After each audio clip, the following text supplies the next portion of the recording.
Greetings, Toffees. Welcome back to another episode of the Blue Frontier. We are very pleased today to bring you part 4 of our Everton 24-25 team assessment. If you haven't already, go back and listen to part 1, where we brought you a ton of performance data from the past season to set the stage for where Angus Kinnear and company might look to improve the existing personnel in the squad this summer. We've already done also parts 2 and 3, where we looked at striker and right wing, so check those out as well. But on to part 4, where today we're going to look through some recent links, get you all caught up on the latest Everton transfer news, and follow that up with reviewing a number of targets in the center attacking mid position using the same methodology we've applied in previous episodes in this series. Before we get into it, just a reminder that if you enjoy the show, please leave us a rating and review on your podcast platform of choice. We really do appreciate that. Follow us on socials, reach out, engage with us, let us know your thoughts on the episode if you enjoyed it, and join our Discord. We have a great community. The links are all in the description of this episode, so be sure to join. And with that, let's start with the catch-up, guys. Getting into the news on the striker front, it is starting to leak out that not yet quite fully official, but nearly official, Dominic Calvert-Lewin set to leave Everton at the end of the month once his contract expires, set to become, of course, a free agent eligible for a free transfer. We're seeing from TBR Football that Man U, Newcastle, Nottingham Forest, Tottenham, and West Ham all potentially in the race to sign him. I don't have a lot to say on this. I know we've pretty much kind of been under the assumption that he was gone regardless, so this just seems like as expected, and likely we'll need to now find another striker to fill that spot in the depth chart. I mean, to me, I think there's a certain type of club maybe he could be helpful to. I don't know if any of these are really it. Maybe Newcastle. I think he could still be a pretty effective box center forward, but I think his ideas that may have been present at the beginning of the year and prior to injury of him, getting a free agent deal at crazy wages to lead the line for a decent Premier League team is probably not going to happen. Certainly wouldn't at any of these clubs. Wish him well, whatever happens. Do you think actually West Ham would potentially be an interesting fit? Hopefully he doesn't take any advice from Evan Ferguson on his striker prowess during that time. But yeah, wish him well. Nothing negative to say, whatever happens.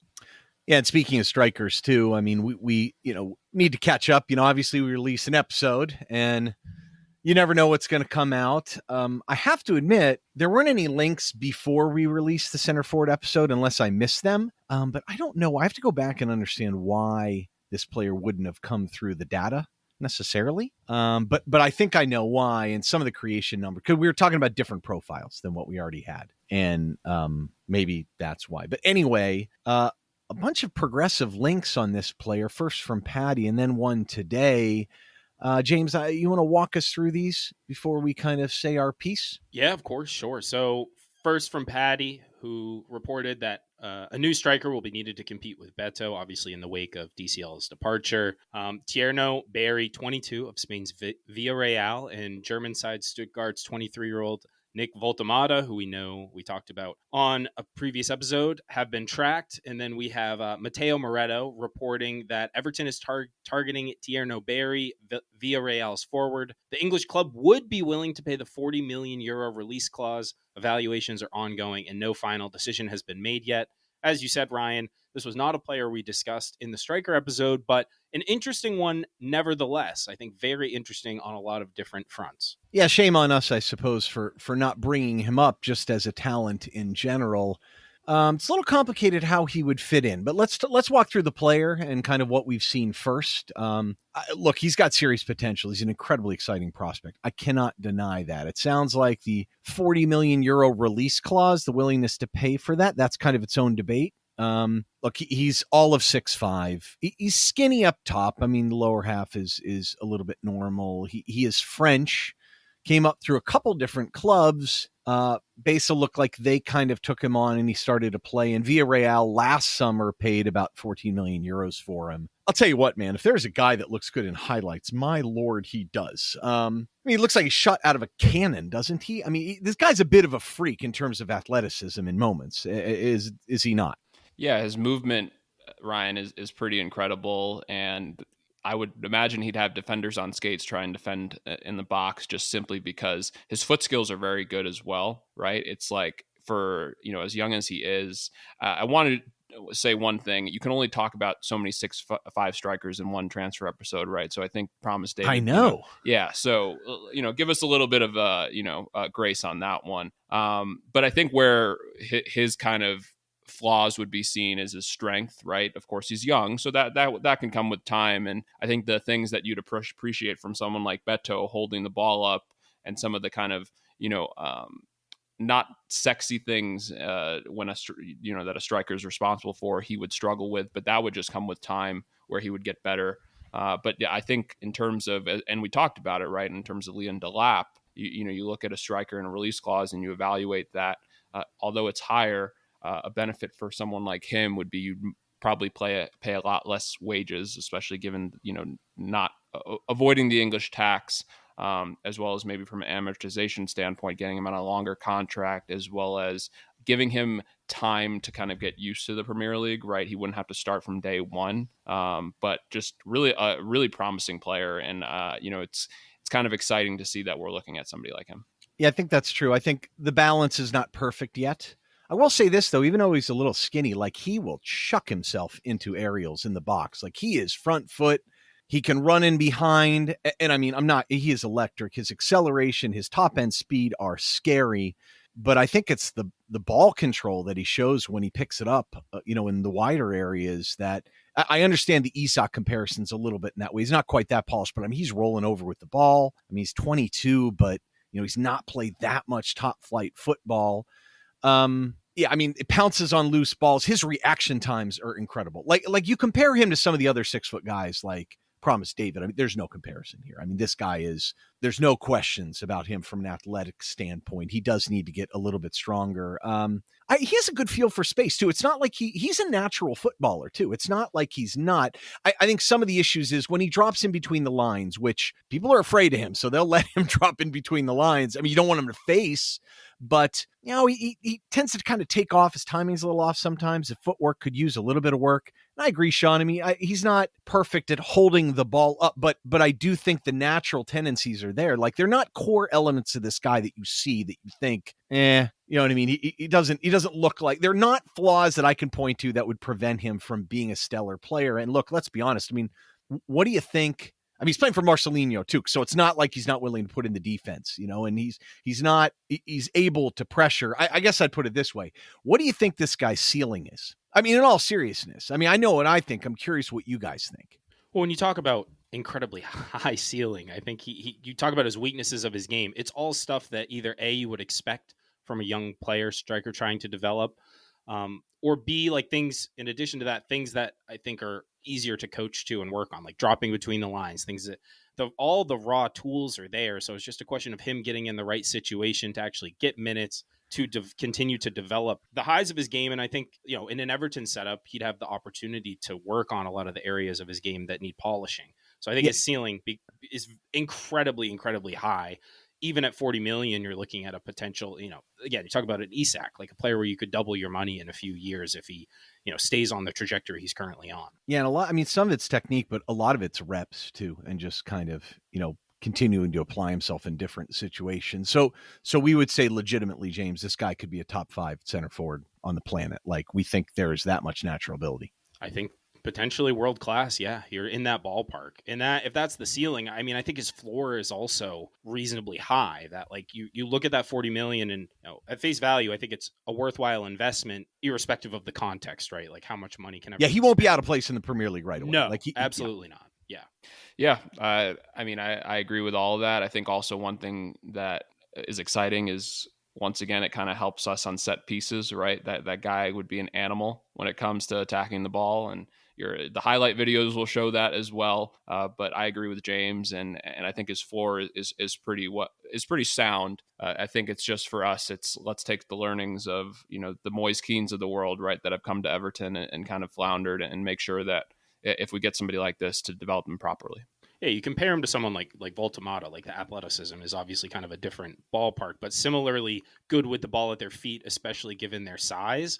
And you talk about set pieces, Sean, also transition, like in a way that maybe Voltamata can take the ball and run at people. And we've talked about in previous episodes, we need more players who will make defenses back off. Barry is very much that type of player. Defenses are scared to try to get close to him because he will punish the defender. Center forwards, if one of the things you look for in a scout is kind of when a center forward's in rest defense, are they still paying attention to the channel? Like they're making sure that no one sneaks in there. Their anticipation is good. Their positioning is good. If you blink on this guy and the ball goes behind, you're done. Like on the counter, oh my God. He's so fast, and fast with the ball. And I'll say this, I think his instincts in scoring are very good. His finishing numbers weren't great, but you see him kind of with little flicks over the top and strikes a ball pretty well at times. I think the potential's outrageous for this guy. My only concern is, are we allocating a ton of money again at a position that's not an immediate need? And again, if we're taking a longer term perspective and say, hey, look, we're not going to be it until 2 or 3 years from now, I'm actually okay with that. Like I really am. But you still got to get players in the other positions. So it depends. Would you sell Beto here? Yeah, you don't want to, probably. Yeah, you don't want to. And in reality, right, there's a situation here where he's, in his first year in the Premier League, he's just trying to get his feet wet, right? And you don't want him to come in as Everton's number 9 and have all this pressure on him, right, to score goals, right off the get. But I also think, too, to your earlier point, Ryan, what's the cash availability for the summer, right? If the Friedkins want to just go crazy in the confines of PSR, have at it. Or if there's kind of a specific payment structure, right, to kind of allocate this money creatively, fine. But there's probably a place where you most likely will have to sell Beto, just because also, too, his value is at a pretty high rate or a high level right now. So you can probably maybe not make your money back per se, but make a decent chunk of it, and then figure out in terms of the freeze, right, as we talked about in the prior episode, right, look at that as maybe kind of working with that option and then probably put in Chermiti on loan. In theory, yeah, I like the idea of freeing up Chermiti to play. In theory, you could keep Beto and maybe look to unload him later or whatnot in the summer, but it's all about the cash, right? That's really what it is. If they're willing to front stuff, and it depends on if they're willing to make sales too. But yeah, I think 40 million is a lot. I'd be pretty tempted to do it, I have to admit, because if there are only so many potential world-class players that we're able to get with our current level in the game and how people view of us. So anyway, more to come on that. I think that's an interesting guy. He's really an exciting player, no question though. He just jumps out at you. It's pretty awesome. Okay.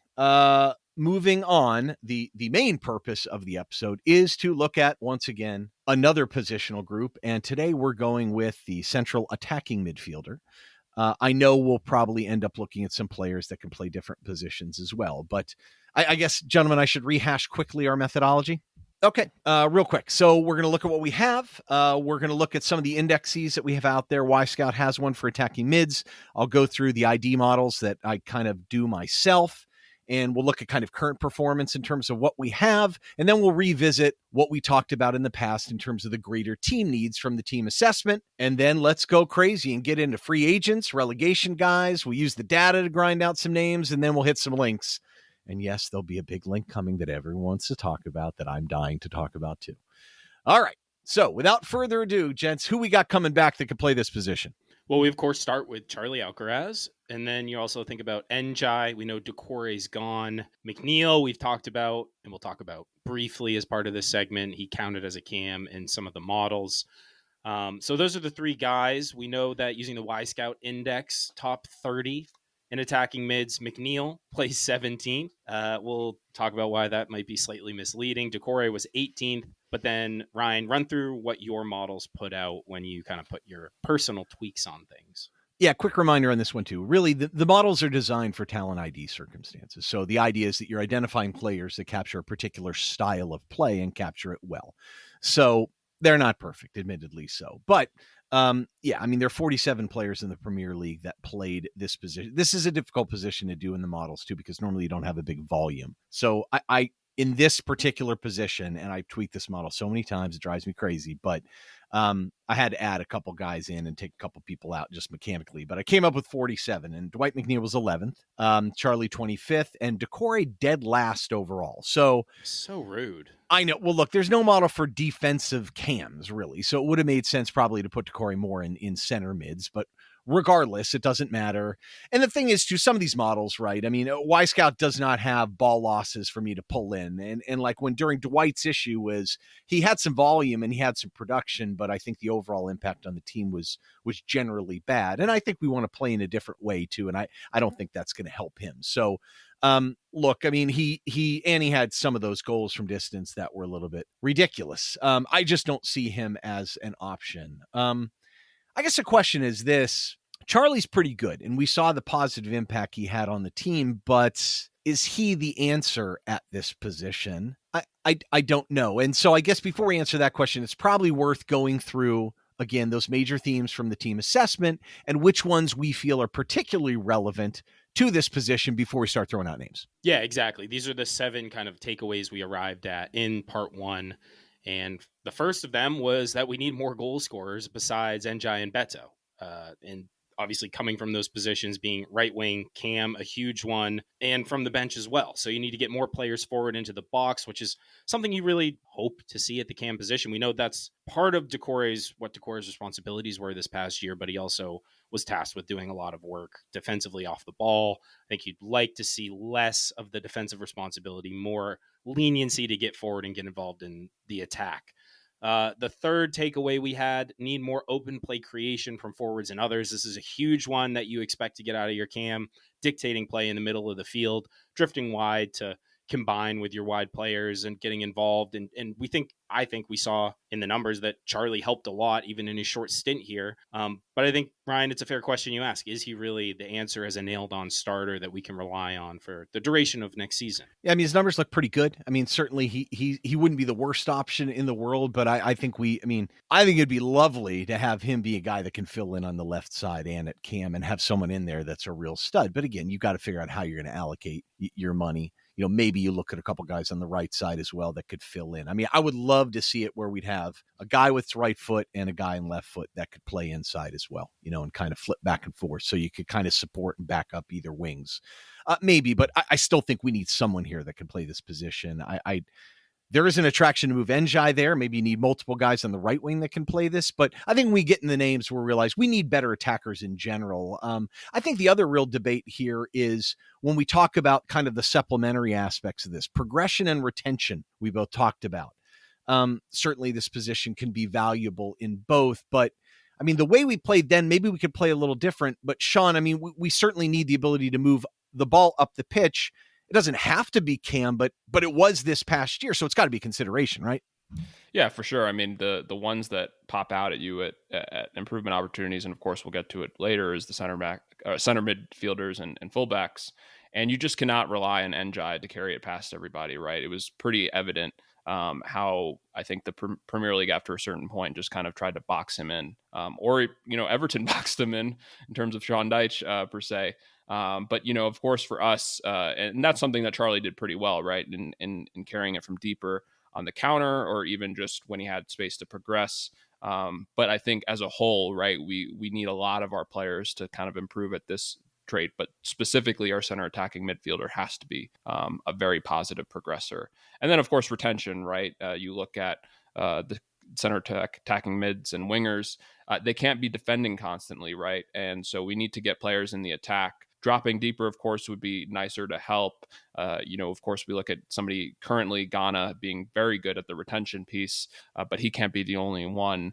And that was very evident if you watched Everton last season, right? How many times we gave away the ball just simply because either guys weren't open or we didn't know what to do with it. Yeah, so it might be nice to have a guy that can drop deep that's like an 8-10 kind of slash and get the wingers and the fullbacks up too. So it doesn't really matter how you do it, but if there's an opportunity to get a guy that can maybe even float deeper and help more with retention and progression, as long as you got the attack coming from the wingers and the fullbacks, that's okay, right? I mean, I think we talked about having the strong spine. You can get away with a little bit of that. So I think there are a couple different profiles we can look at, but I mean, I guess we'll get into them. But the first place to look at is we've been doing our free agents, right? And I think the one name that comes up that looks like decisions have already been made on that I think some people were intrigued upon was an Englishman playing in France, and it looks like he's going to stay there. Yeah, that's of course Angel Gomez, 24 years old, played for Lille. Might be more of a center mid, but the rumors coming out today is that he's expected to sign with Marseille this week. So that one's kind of off the board. I mean, some other free agents, obviously, you look at Kevin De Bruyne. Likely. What? He's not coming to Everton? No. There were people. The Discord said he was. Oh, that would have been a dream. But poor DL. Yeah, that was always a bit of a pipe dream in a lot of ways. And he looks off to Napoli. I mean, the other free agents, Neymar, anyone? Let's just go full party mode. He's injury prone. Injury prone. Too injured. You turn your nose up at Neymar, Ryan. Oh, see, there you go. It's already going to start. So what do you think of the next name on here? I definitely put this one in. Jesse Lingard, FC Seoul. He's at Seoul, man. He's got it. He's coming back with all sorts of new degrees of funk. He's going to be good. Yeah, that seems unlikely. James? Never got to play in front of the Everton fans. Look, I think he's still there in South America until the end of the calendar year. But dude, man, there's something about me just wants that guy back. So is he trying to play in every continent? Like, I feel like wouldn't you? I'm not saying I wouldn't, but like, it's just, poor guy has like been on a new team. I feel like every 6 months. So good for him. Yeah, yeah. I mean, it's still wonderful. I mean, yeah, it still was pulling the strings the other night for Colombia. Sure. Just unfortunately, they couldn't score. But not because of him. They just need more help around him. I still feel like we need someone like Everton Ribeiro, who's on a free, just someone who has the name Everton. But I don't think that's going to happen for some reason. What do you think of some of the Glasgow Ranger guys? Ianis Hadji, probably not. But I like Sherney a lot. But 27. I mean, just an interesting thought. I mean, there's some guys out there. I think we'll see some greater names. I mean, that's the thing. If you're going to throw 40 million at Tierno Barry, which I'm not against, if you could supplement with 4 or 5 guys that are frees or loans, I mean, that could work fine, And I don't mind getting a 27-year-old on a free necessarily, if he could help. I mean, that's a guy that could play right wing and attacking center mid. So not my first choice, but it's just interesting that probably more and more of these options we'll see as people kind of don't take up options and things like that. What about some of the relegation players? The first guy that comes to mind is Mateus Fernandez, 20. He's 20 years old. He's at Southampton. I don't know if he's quite necessarily a pure 10, but it sounds like they're asking for crazy money, but I guess they can. I mean, he's an interesting player, I think. I think he's going to stay there. I think, of course, we'll still, like, he's a very solid player. Like, I think he's pretty technically sound. He definitely was not one of the major reasons they went down. It was far greater than him. It's funny, Southampton, right? Like, they still have some really kind of young pieces that are attractive.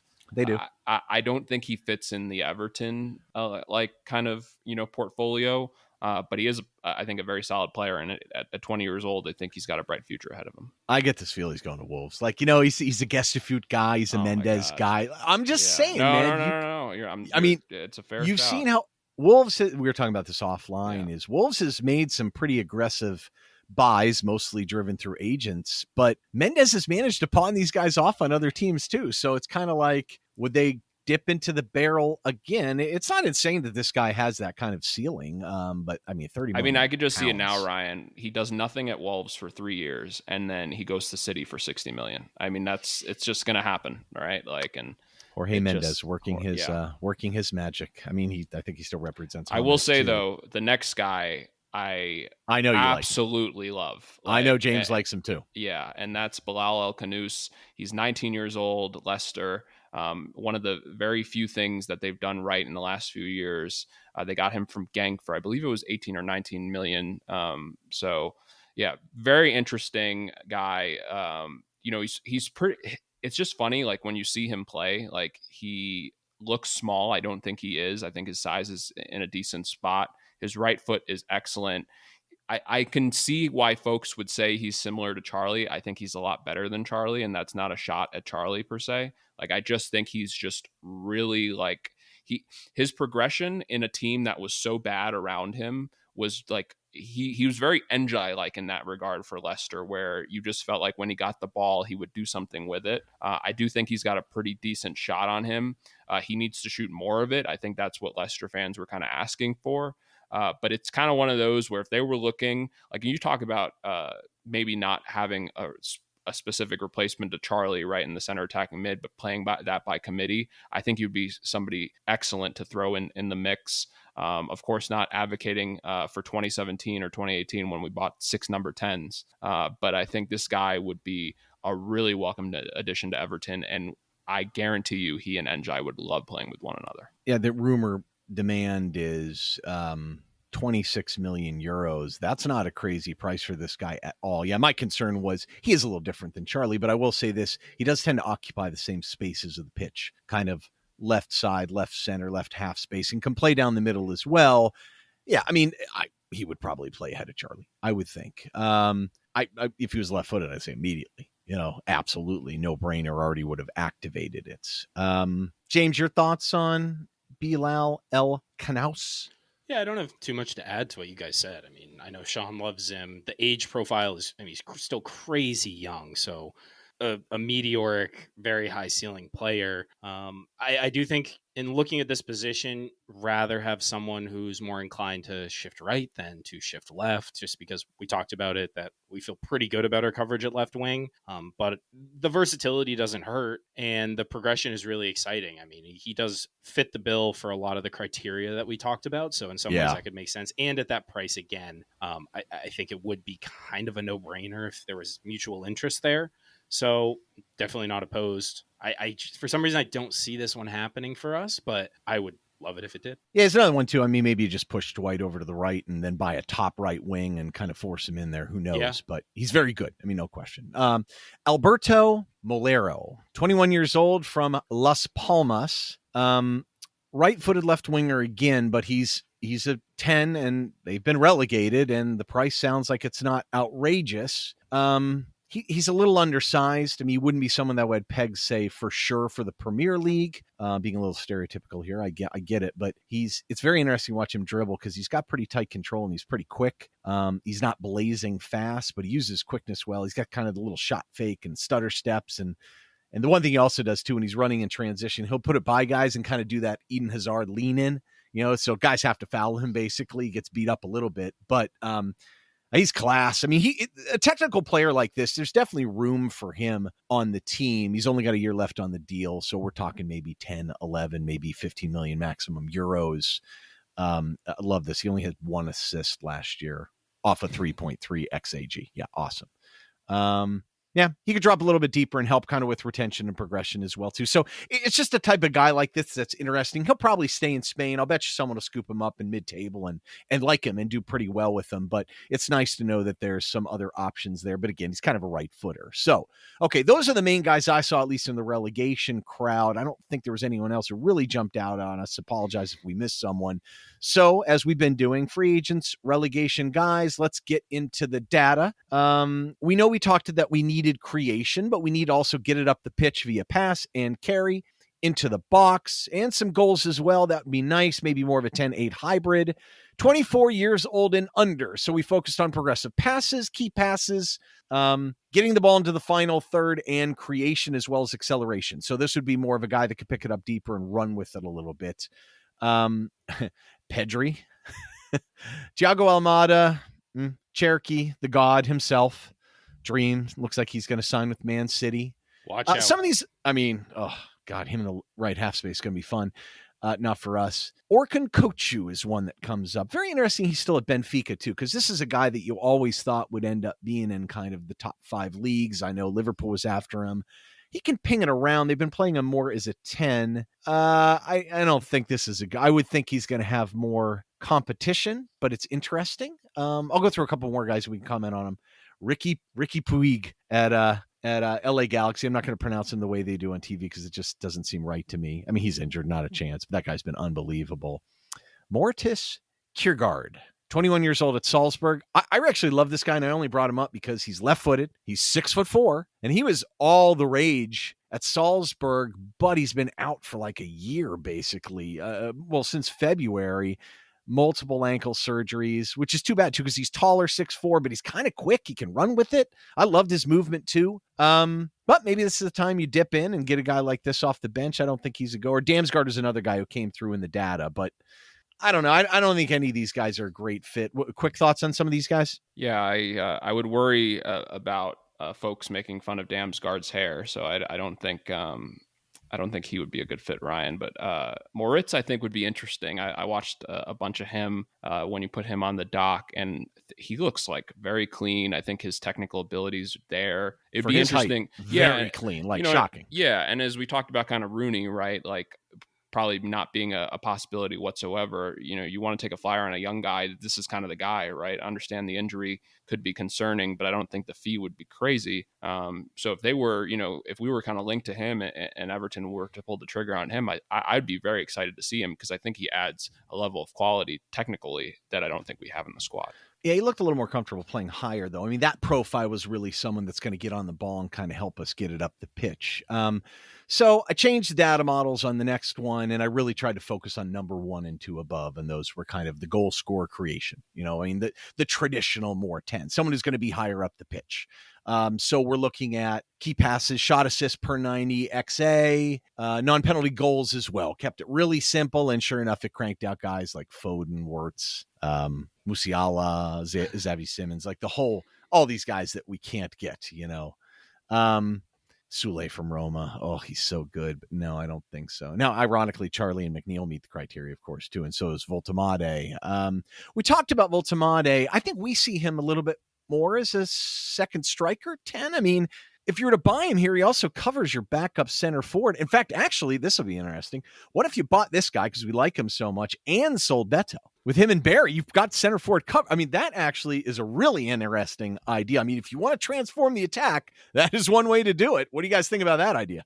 Honestly, I kind of like that idea. I know we're all fans of Beto and kind of hope that he'll stick around, but if you get a good fee for him and you can totally reinvent the attack with 2 guys of that quality, I don't see how you can turn that down. They're huge. They're both much better on the ball than Beto, and there's going to be a lot of interest. I think you could drum me up a pretty good fee for him. Our average height, I think, would be over 6 foot on the team. Fantastic. I don't know if I could be a fan. Like, I feel like I wouldn't, make the ride, right? Like, like, I mean, no, but in all seriousness, I feel like there's a follow up to that. It's a shot at me. No, it's not at all. No, I think I mean, that's as kind of creatively efficient, right? When you kind of think of both those players, right, as incomings, and I think the possibilities, right, from a tactical sense on how you can play would be really fun and exciting. I mean, it's a little football manager-ish. Sure. Very football managerish, and the set pieces with all those guys in, Ryan, like, I mean, the defenses would be, or, like, let's say you get a guy that also can do a long throw. I'm not saying Garner can't, but, like, a little bit better. I mean, oh my God, we'd be the new Brentford in that regard. It'd be fun off the break too. You know what I mean? You could play behind the ball a little bit, and these guys are still going to be able to all run with it and run off the ball. It'd be really, really exciting. I mean, sounds great. That being said, I do think kind of maybe a more traditional center mid that can really be the fulcrum of the creation would be interesting too. Not that Voltemade couldn't do that. One name that comes up continually is Sudakov. Georgi Sudakov. He's a Shakhtar. He's been a guy that's on the radar, the top prospect list for a long time, and he's 22. He can play left wing. He can play probably a little bit deeper if we're really chasing a goal. He's a little inconsistent. I've got some questions about his decision-making at times. That being said, if you watch a highlight video on this guy, he is outrageously, just in terms of raw talent. He's athletic.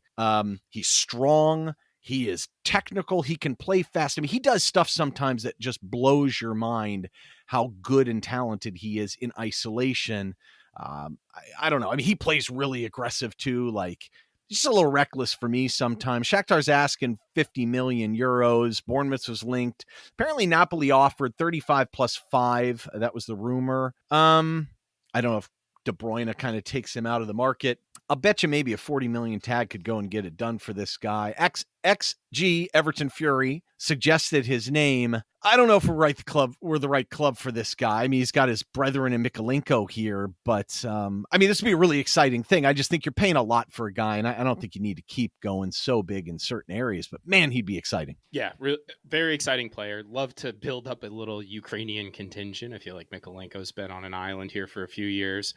Talk about ball retention. I mean, he offers that quite a bit. Not a huge goal scorer more of like a facilitator, I think, than a finisher, which I don't know if that fits exactly what we need from the 10. But dropping deep, he can do all right. So it'd be an interesting one. But I don't know that, as you say, Ryan, it's really the exact best fit and might be cost prohibitive. I just, there's something when I watch players that make some bad decisions sometimes, even if they're doing it out of fastness and recklessness. At some positions, I'm okay with that. There's something about him, though, that just doesn't.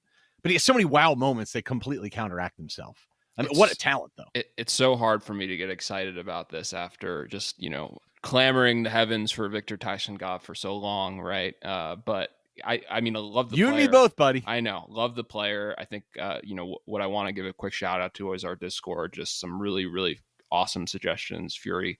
Love the Sudakov suggestion. I think kind of right player, wrong time, in the sense of like the fee as well as I think the fit, right? Because as you talk about, I think he's kind of more on the left wing. And as James said, kind of with Bilal El Khannous, just feel like we kind of really need to kind of go as much for that functional right wing as possible. Okay, a couple more names on here.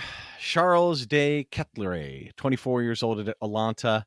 I threw this guy in here because, when you start going down the list and you see all these top guys, you're like, okay, could any of these guys get gettable? I thought maybe when they were hiring Paoli, we know there's some bad blood there. So, but it looks like they're going with Juric. So I also don't think he's necessarily the greatest fit. He's very good. Tall guy, plays off the right too. That's what I like. Play in the middle, can play off the right on the left foot.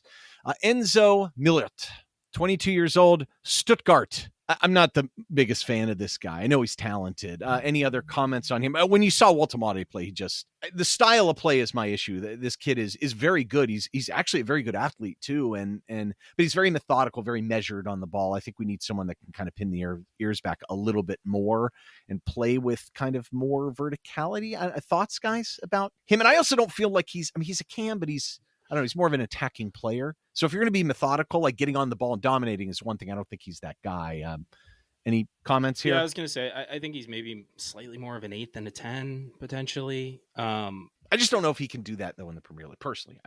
For sure. It's still a little bit raw. And as you say, not quite as progressive as I think you'd want and that we really need in that position. So probably a pass on Milo. Yeah, talented. I think he should stay there, honestly. I think another year there could really do him a lot of good. Okay, a couple other names in here, too. Malik Tillman, 22 years old, PSV. USA. He plays off the left side, but okay, I'll let you guys kind of ping yours on this one. I've watched them a lot. He's a tricky eval, in my opinion. I feel, the USA connection, of course, is great. I feel like it's, we are not the right team for him. It kind of goes once again to needs assessment. I don't think he fits our need. And I also think the price to probably pay for a guy like that, I think I don't know what the exact fee would be, but I think given how conscious we want to be of our spending, I don't think it would be on Malik Tillman. That being said, great player.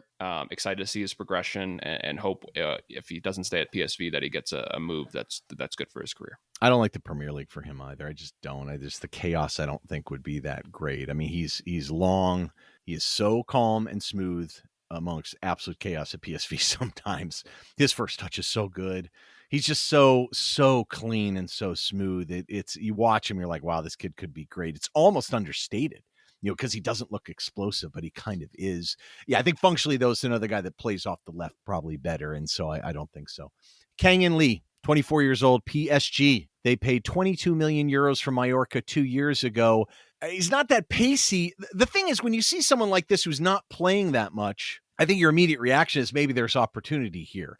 I think another shout out to he would be beloved by the Everton fans because he did get into a fight with Son from Spurs after a ping pong game.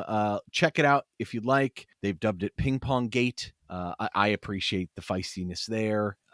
He's there for a while under contract at PSG. Left foot's really good. I think the issue is, can he really get separation with it? He's tricky, but when he doesn't need much. It's deadly. Very left-footed. I just think the athleticism, the burst isn't necessarily there. So maybe a bad fit for the Premier League. I don't know if you guys agree with that. Yeah, I would say, because also too, I think we talked about him a little bit. Probably the best option would be to look at a loan, but I don't think PSG would be open to that just simply because part of the reason he wasn't really playing too is they just abnormally were really healthy this year, right? So he wasn't really getting as much time. I don't think that happens again. But also too, Ryan, I just imagine him and Dwight playing together, just like that's exactly who I think of sometimes. Yeah. I mean, he's quicker than Dwight. Yeah, of course. He's much more technical, and he's much better player kind of overall. But in terms of actual fits for this team, and we don't have a treasure trove to spend on just kind of players like him. I don't think he's the greatest fit, and I don't think he really addresses our needs. That being said, he's a good player. Yeah, I mean, he's also playing behind just an unbelievable amount of riches. So if they're healthy, he's not going to play. I mean, I can't imagine they would look for – it just seems like 40 million euros seems outrageous. I can't imagine anyone's going to pay that, but I'm sure he's on big wages. All right, let's talk about this guy for a second. Again, I think he's right-footed. That's the issue. But Martin Baturina, 22 years old at Zagreb. I love this guy. He is so good. He's got tricks, physical attributes, a little bit smaller. He's quick, flair, technical. Everything he does is clean. I mean, he just makes these passes so quickly in the final third. I love his movement. He's so creative. He's an absolute little wizard, in my opinion. Probably looking at 20, 25 million euros. He would totally be worth it. I would love to take a shot. He is a right footer, though. Plays off the left. There's a lot of guys after him. It looks like Como may be able to secure him. I think that's a good fit for him in terms of that league. But why would he go there? Why would anyone pick to go to that club, guys? Fabregas, right? It's not to play with Dele Alli, that's for sure, right? But I mean, it's the location maybe has something to do with it. The fact that their stadium sits literally on the lake. Like, can you imagine that? I'm going to ask you to live on Lake Como and play football. Yeah. And you get paid pretty decently, right? So, you can afford the lakeside condo, cabin, whatever home you want to buy. But Ryan, I kind of to not echo you so much, but and of course Bluist, once again to shout out our Discord, really likes this player as well. I love the player. Of course, he is just so clean on the ball. He's just, it feels like it's almost like a magnet on his foot. You love watching guys like this, right? His movement is incredible. It would really be nice to get a player like him in Everton. The fee kind of sounds, right for a guy, the age profile. So he really fits everything, right? And the fact of if Como has a chance on him, I don't know why we're not trying to knock the doors on trying to sign a player like him. I think Everton fans would love this guy. Would really hope that we have some interest and try to figure something out. But this guy's got a bright future, no doubt about it. I think there are some concerns on him, though. You mentioned, Ryan, some of the physical attributes, like he doesn't really have like that top end athleticism and pace, but I think some of his cleverness compensates for it, and his vision is very good. And I think he's one of those players who, talk about guys, kind of a lot of these players in this position tend to drift wide. I think he's probably better at breaking lines in the central areas than he is wide. So I think that in that sense, he's a good fit. He can be a little overzealous on the ball, like take too many touches sometimes instead of releasing it. But other than that, you guys mentioned all the pros. I'm just trying to provide a bit of a conflicting viewpoint. I still think he's a really good player. It's a big jump too. I mean, they played in Europe, obviously, but the regular competition it is a bit of a step up. I mean, he wouldn't have to come in right away. We want a player like this. I'd like to have someone that could play in the right side too. I think personally, if we're picking for sure, I just think it's awesome that Bluist brought up a guy who's not French. Nice work, buddy. Anyway, what about this next guy? So we had talked about him in previous pods. I mean, he's not playing that much at Dortmund, and it looks like Dortmund is not going to exercise the option. Not totally surprised about that. Only 331 minutes in all competitions for Dortmund. Had some minor injuries. Came over from Villa to Chelsea at 18 million. What do you think about this option? Could we get a loan maybe with an option to buy here? The player, of course, being Carney Chukwuemeka, he is a really interesting one. I do kind of like him a lot. He's pretty broad-shouldered. He's explosive. He's pretty good in duels. He's got, again, maybe a player he can probably play both the 8 and the 10 potentially. He has had a few injuries, which is maybe a little bit concerning, but not necessarily at that age, but really composed on the ball. He can hit the ball really well, strikes the ball really cleanly. Some concerns about ball retention maybe and passing range, but he's a raw. I think he's just a little bit raw. He's at raw 20 for what we would want. I think you want a little more polish in this position for Everton. Yeah, you got the physical profile that's unbelievable. Yeah, crazy athlete. My fear with him, though, is if, let's just say, Dortmund loaned him to us, right? Because I think that's really like what we would look at. Chelsea. Chelsea. Yeah, I mean, of course, costing a domestic loan, right, isn't the greatest for. Yeah. And I also think too, if he gets loaned to us, that's not a good sign for our transfer window, right? Like, I feel like the actual fit of where he would be, right, in our thin squad might be a little bit easier to find, but that would tell me that we're not spending much money, and that our needs assessment, right, wouldn't really be attacked. So like the player, I think he's interesting, but in terms of where he fits at Everton, I don't really see it. Well, a loan with an option may make sense. But your point is, Sean, yeah. like, I mean, the loan should be guys that can come in and Absolutely. plug holes. We need to be very intentional with loans. We've seen the Brohas of the world, right? We've seen the Ruben Vinagres of the world, right? It's just, we can't have those happen anymore, right? We only get 2 loans, and I give the club credit. They've done some really good business in this market, but, you know, we have to be much more strategic about how we go about these things. Yeah, to me, this is one, unless you get that good option, maybe, you know, because you could see him realizing the talent eventually. He's only 21. I mean, it could happen to him, but maybe Everton isn't the right place. I don't know. One of those ones you want to watch until the end of the window. You never know what's going to happen there. Fabio Carvalho, 22 years old, Brentford. I just put meh small. No. I mean, to me, you know, as much as we kind of applaud the Brentfords and the talent, of the though, world, Sean, I don't see why Brentford paid this amount of money for him. I think they paid a pretty big fee. I don't think he's going to be that good of a return. He's a skillful player, no doubt, but like I do think there's limits to him, right? And I think the ceiling on Fabio Carvalho is not very high. So don't you feel like this is a guy that's going to be at like Porto or Benfica in 2 years? I mean, he gives, I hate to kind of say it, but he kind of gives Ryan Brewster vibes, right? In the sense of like he had some promise and then he will kind of disappear, right? And I hope that doesn't happen for him personally, but like, yeah, it just, I don't see, even if they were to offer a cut rate, right, deal for him, I don't see how he solves any of our kind of needs. No, I really don't think he's that good. I just don't. Hakan Arnar Harold's son, 22 years old, Lille. All right, so I brought this guy up because I saw him a couple years ago, and I love him because he's just super active. You know, he's flying around all over the place. He's gotten stronger. I think the concern was him moving up to leagues that he wouldn't, you know, he's bulked up a little bit. He's one of these guys, when he runs the ball, like his head is completely still. Like he looks so just stoic and smooth. I don't know if he's quite ready for a move. I just think he's the type of guy that could break out pretty soon. Again, he's right-footed. He went for 15 million to Lille. This is Mason had his name on here too from the Discord as well. So I wanted to bring him up. I do really like him. I just don't think it's the right time and place for him, but he did look good in the data, and I could see him just blowing up next year too. That's the weird part. He's fun. I mean, I think you look at the highlights of somebody like him, I agree with your assessments, Ryan.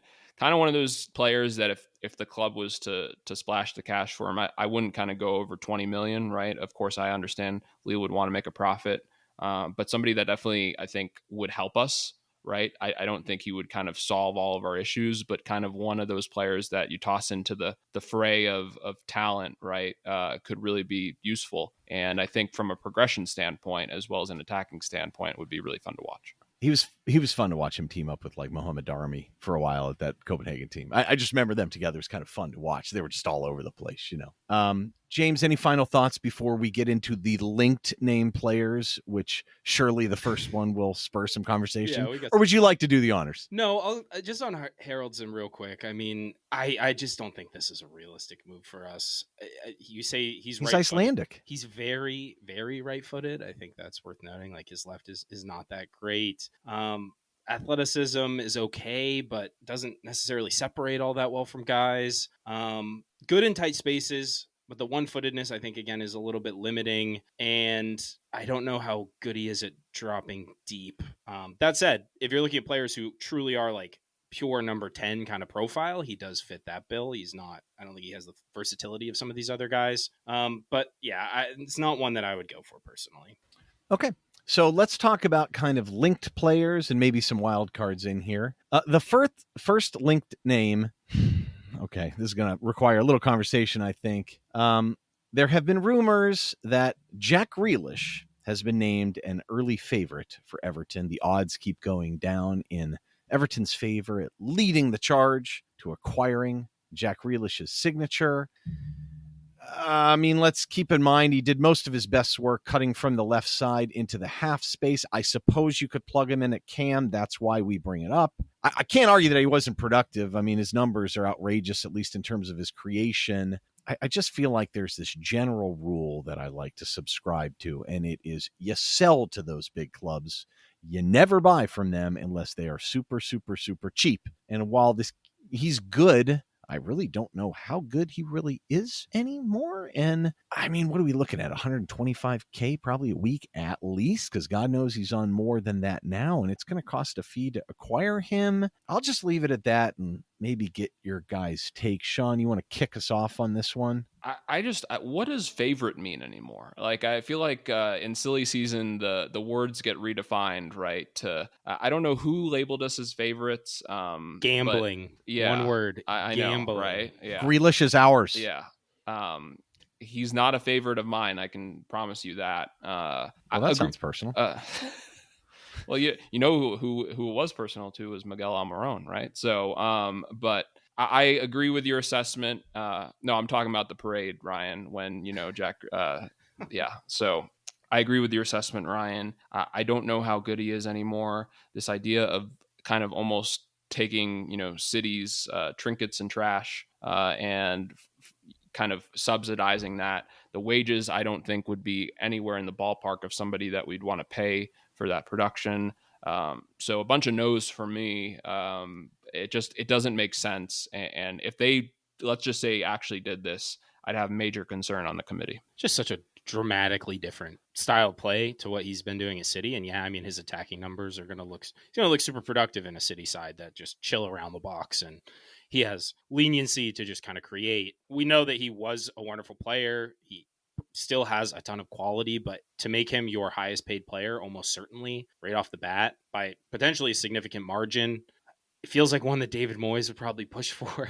Honestly, I could see that happening very easily. But if he played a lot off the left wing at City, we know that that's not really, that was kind of a change for him. But after coming off a number of years in a Pep system to go to a David Moyes system just feels a little weird. I don't know how that transition would go. And honestly, all hair team without a question, like iconic hair, but I've never really loved him as a player, at least facing him. He just is irritating with how often he flops and, draws a ton of fouls, which could be valuable. But I don't like this idea. It feels very much like a big name, try to make headlines, and I don't know that the return would necessarily be there. How many years is left on his deal? Does anybody know off the top of their head? Because I guess the reason I ask is he a loan candidate? Maybe not for us, but just in terms of the Premier League, right? With either obligation or option. So it's a possibility. He's got two. Just kind of putting it out there.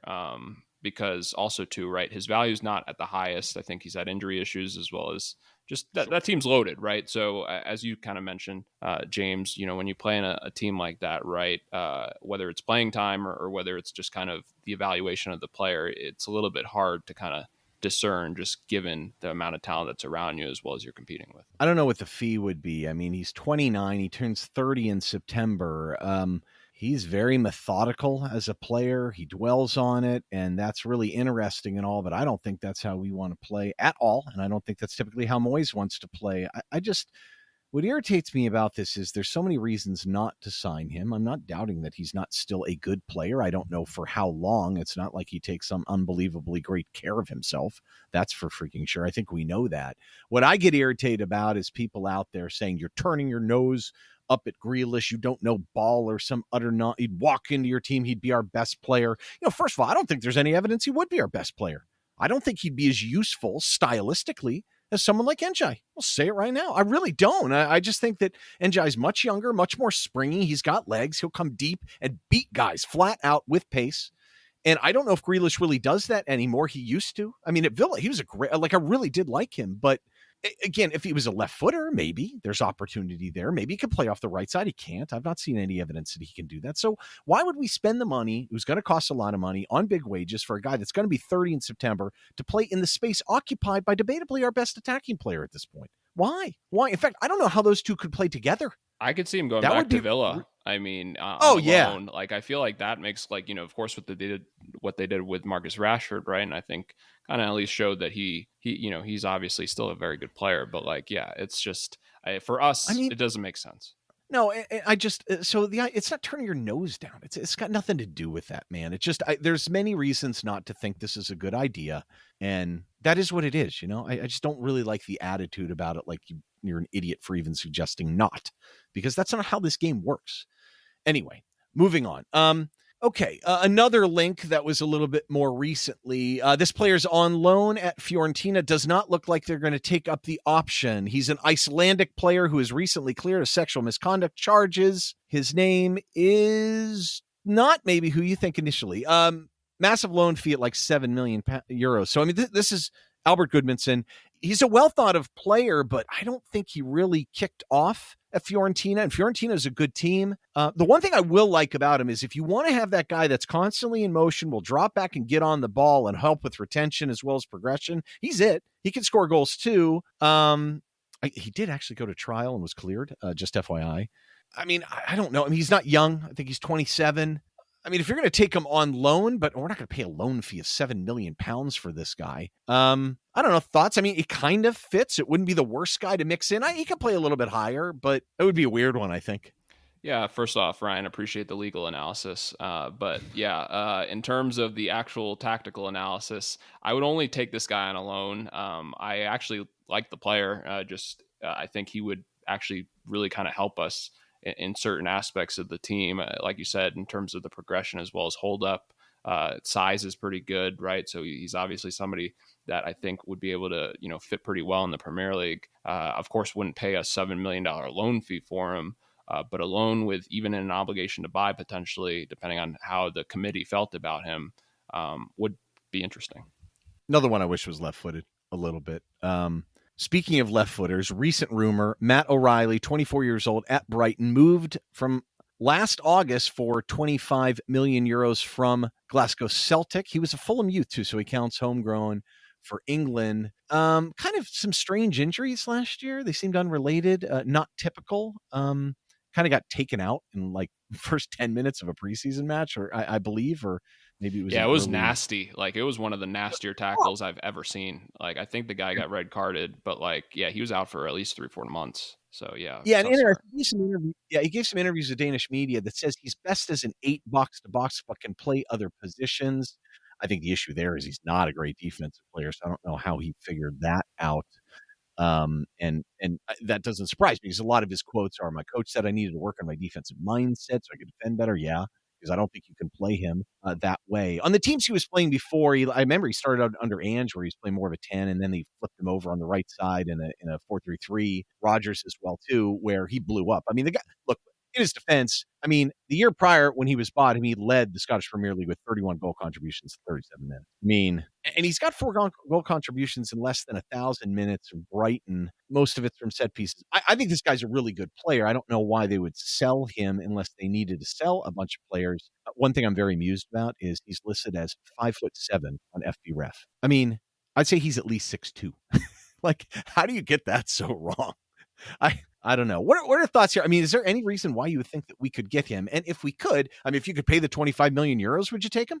We were talking about him in the Discord. I think it kind of goes to the question, why would Brighton sell him so quickly? But Ryan, as we maybe touched on, not getting European football, although that might change with the whole Palace situation. But as well as I think Herzler maybe not enjoying the player as much as he thought he would. I think he'd actually be an interesting fit with Everton. I think from a offensive side, he's got some skill to him. I don't know how he contributes defensively, so that to me is like a little bit of a mystery. Of course, tough injury to come back from.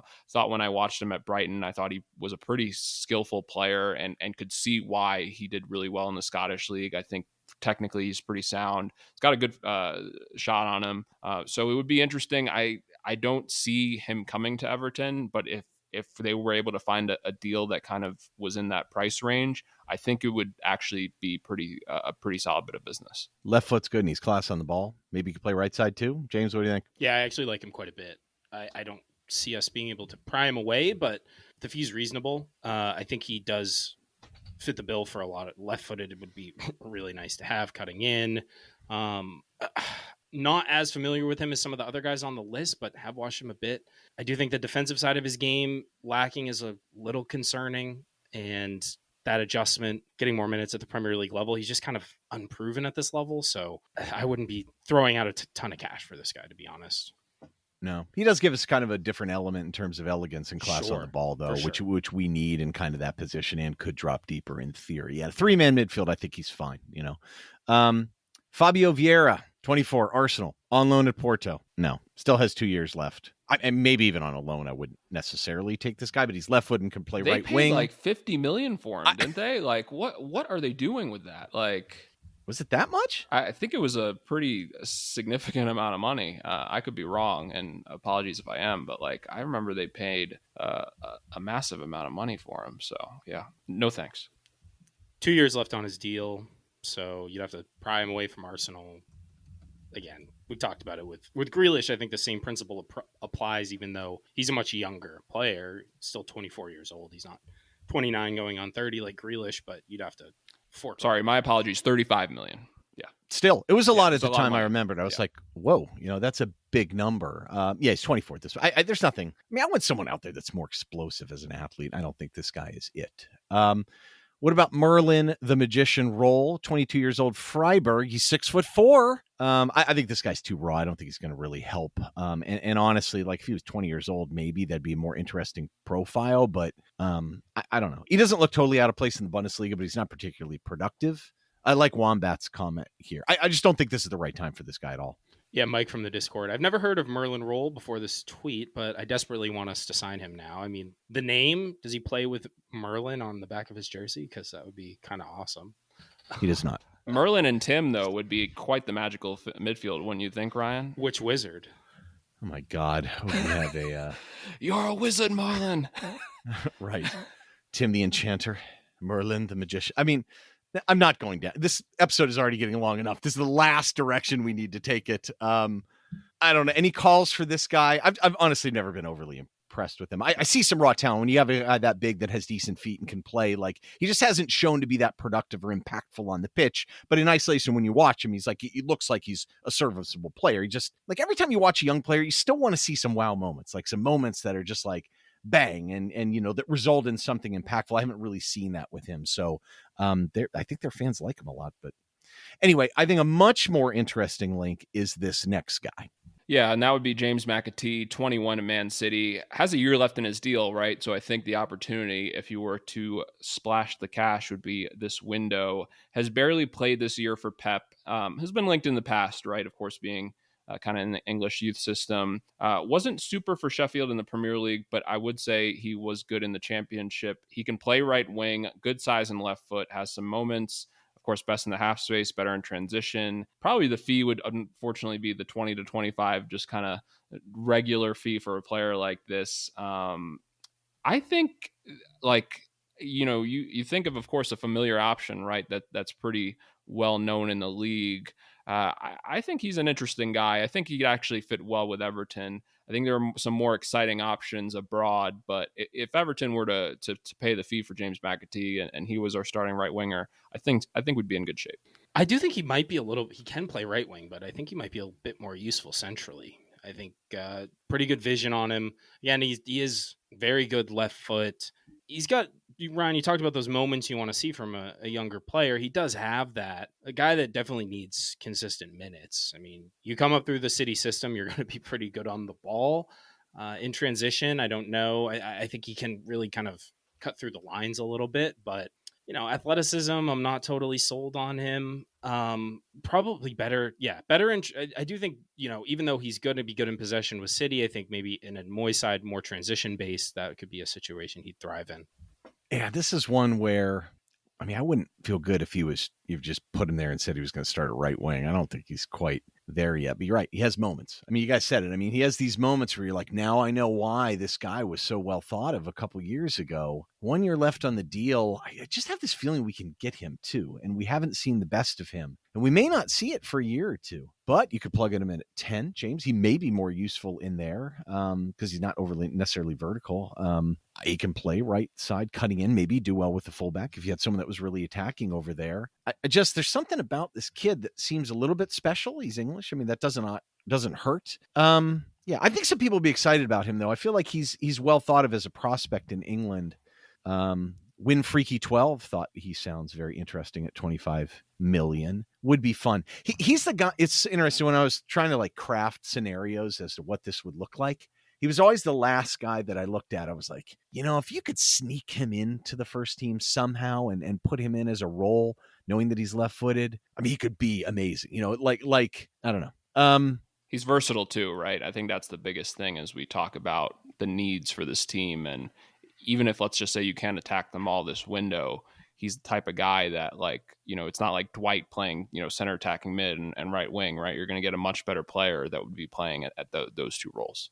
My only concern with him, he also does seem like the type of guy that's like the English starlet that doesn't pan out, so like, sure, maybe is there really enough in his game that justifies that price? I do think there are enough moments though. And he was good in the championship. I mean, he's noticeable too. When you see him play, like the skills are there. He can play pretty fast, even though he's not necessarily an amazing athlete. He's not a bad athlete. He's a big guy. He's like 5'11" probably, I think, has decent size. I mean, this guy could get a lot better. I would love to take a flyer on him. I just don't know if we're in the perfect position to do it. But he would be more of a good accessory than main character, right? I mean, that's really what it comes down to. Like, you wouldn't expect him to kind of, carry a team like Cole Palmer does, right? And of course, he's not in the same skill level. But if you kind of put a cast of characters like Ndiaye, you add another two guys, right? I think he could be very useful and very functional. He's only 21 too. I mean, it really is. I would love for us to take a chance on a guy like this. I just don't know if the cost benefit quite works out, but I would be tempted. I mean, he's a guy that you would have never had a chance to even look at him 2 years ago. I mean, truly, like you would have paid a Cole Palmer type fee, I think. So anyway, interesting. Moving on. I had to include this guy's name. Oscar Loof, I believe is how he pronounces it. Maybe it's Loof, like with more of like an ooh. I'm not going to always get him right, but he's 22 years old, Salzburg, and he's an absolute little genius on the ball. I adore this player. They're talking 35 million euros. He has tons of interests. I think it's very unlikely he's a right footer, but again, he's more impactful, I think, in the final third than someone like Baturina is. But like that type of player, like the little genius on the ball in the middle, we need that guy, that guy that can really create things and really be a difference maker. And I don't like someone like this is interesting, even though I don't think we have a prayer of getting him. Love the profile. Just, like you said, Ryan, it's kind of don't want to dream about somebody that we probably will have no chance to get. Yeah. And I apologize. My Hebrew just isn't up to par. So just being honest. Yeah. Look, let's be honest. I want a guy that's entertaining. I want to see that guy, the Cherokee regen type player that just has the magic, God, I wish we could get a player like that. And hopefully we will. Maybe we'll take a chance on him. This guy would be maybe one of them, but probably not.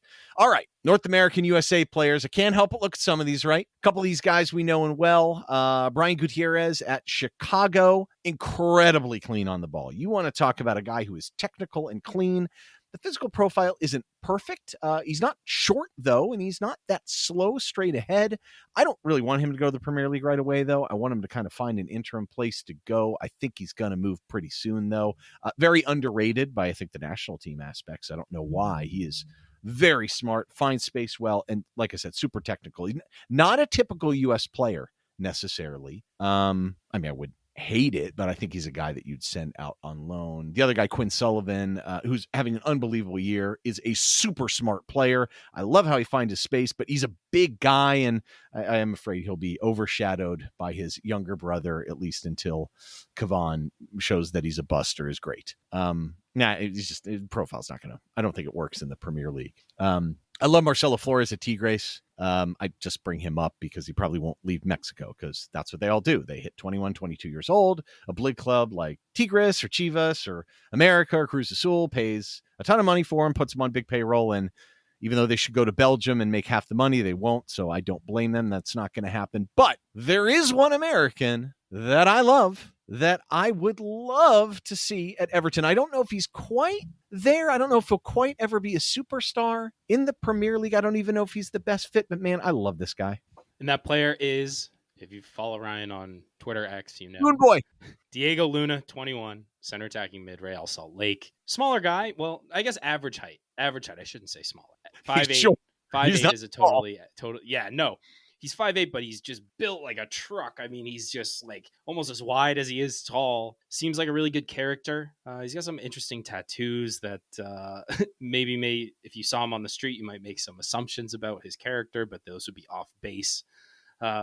He plays fast, quick. He's not like a full sprint gonna torch by guys, but great right foot. And I think the thing that everyone always talks about with this kid is his relentless energy. He never stops running. And he plays fast. Like he's skilled. He's got the creativity. Like he's got the imagination. He makes plays. He's finally gotten productive in MLS. I'm not surprised. He can score goals. Yeah, he's an absolute tank. Like he's just super fast foot speed with his size. And he legitimately looks out of shape. He looks fat. I mean, it makes no sense. When you see this guy play, all hair team too, like the crazy kind of mop thing that he's had forever. I mean, I just wonder, you put him in the right situation. I mean, the fans will adore this guy. He really is active. I mean, he stands out. I want to see this guy get a chance so badly, and it will kill me if he goes to another club. I feel like he's going to move this summer too, right? I mean, I think it's time for him. Shan, I know you know this guy pretty well. What are your thoughts? Could he make the jump? I mean, he wouldn't be a guy you'd pencil in the starting lineup, but yeah, it'd be interesting. I think he can make the jump, and I think of like a club like Forest, which I give them credit for kind of buying from South America, and not, of course, him being U.S., but like, what they did with Ramon Sosa. Why can't we do the same with Diego Luna, right? And just kind of have him, get integrated in the squad. And I just think, as you said, Ryan, like our fans would adore this guy. He might not have it every day, but the work ethic, right? The things the club values. And of course, just he's just a very good player. It'd be interesting what the fee would be, right? Of course, I know MLS wouldn't be able to kind of, MLS clubs aren't demanding the massive fees, but I do think it would be somewhere right between the 10, $20 million range for a guy like that. The reactions of this player would be just hysterical. Because when you first see him, you almost can't believe it. You're like, wait, what? This guy, number one, plays football. Number two, like he looks with the tattoos and stuff. Like the DA reactions to this guy would be off the charts. I mean, in like the best ways, and just kind of some of the creative genius that would come out of that. I do hope that he has a great story to tell. So, I mean, when you hear him talking, it's great. It's wonderful. I love the fact that he finally met the actor Diego Luna too. That was hilarious. Finally, a couple weeks ago, just hysterical. So yes, they are different people, FYI people. But yeah, the nickname Moon Boy. I love this guy. It'd be absolutely amazing. This is a fitting closing name, I think, to go through today. All right, guys, I asked this question on all the other ones too. I could see us getting one guy here if they have the right profile, maybe another. Anyone stand out for you? We talked about a lot of scenarios today. If you had to pick one guy at this position, we can revisit some of the stuff we said before. Who would it be, and who would be another secondary option? Shan Khan, you are up. I'd probably go Martin Baturina. I think he is just one of those players that I think are like, we just need a guy like him. Agree with James on some of the limitations in terms of, I would say, the realistic option though, because I just think unfortunately we can't compete with Lake Como. He looks gone too.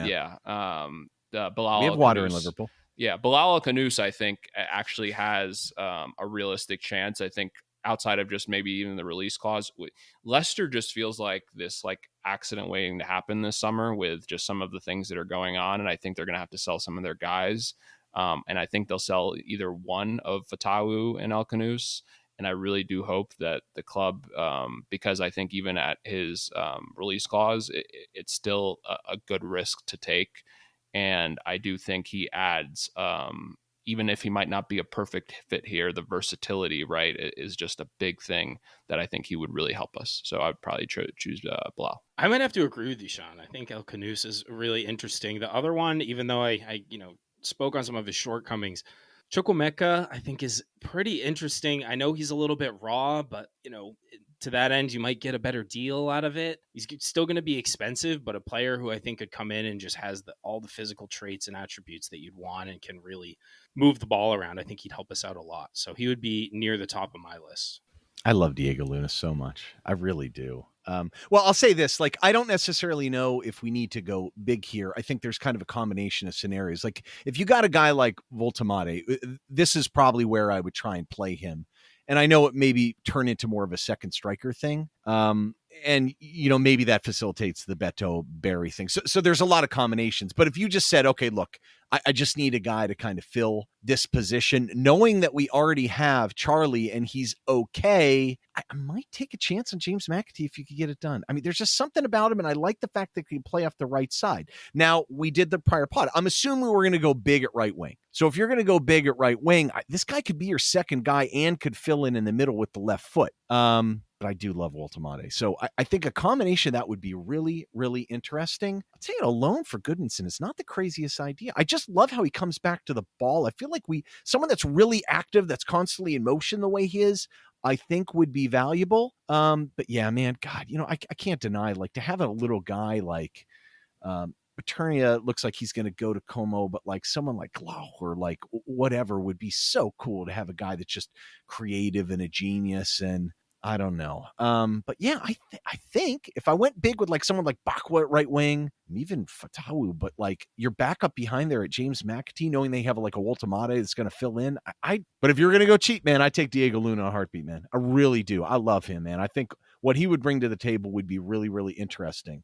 But I think in that scenario, then you literally have to have two guys on the right side. That would be when you would do your Fatawu that we talked about and Bakwa, or you get like a Loney in there or something. So anyway, lots of interesting things here. I think there's some opportunities. I'd be surprised if we made a move for someone outside of these names, but you never know.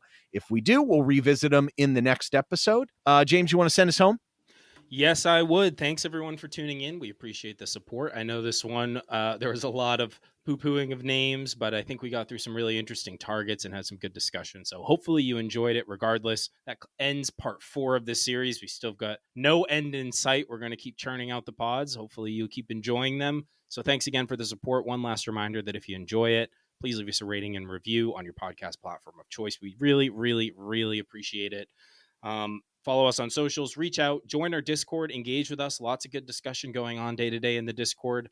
All of those links are in the description. And with that, we'll leave you till next time. We'll be back soon with part 5. Until then, up the Toffees.